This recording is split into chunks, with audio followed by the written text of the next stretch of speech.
au milieu de tes problèmes, ouvre la bouche. Parle de Dieu. Parle de sa grandeur. Alléluia. C'est ça qui a fait de moi ce que je suis aujourd'hui. Alléluia. À ce moment, je croyais que j'étais maudit. Rien ne marchait. Tout ce que je faisais, non, ça ne marchait pas. Jusqu'à ce que je comprenne ce verset. Jean 4, 23 et Psaume 22, verset 3. Alléluia. Les deux versets ont changé ma vie. J'ai dit, Seigneur, je ne veux plus que tu me cherches et que tu ne me trouves pas. Je sais qu'il y a des gens que tu trouves. Et parmi ces gens, je veux être parmi eux. Alléluia. Parce que le Seigneur se plaît à être parmi les gens qui adorent. Amen. Quand tu te lamentes tous les jours, tu t'éloignes de Dieu.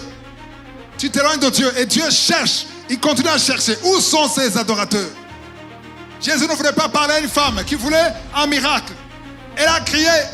Elle a élevé la voix. Jésus continuait.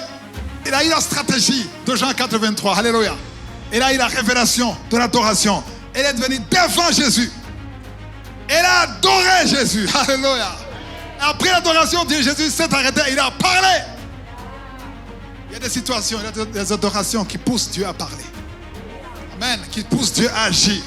Parfois, ça prend du temps, ça prend des mois, ça prend du temps. Mais tu persévères parce que tu sais qu'il entend.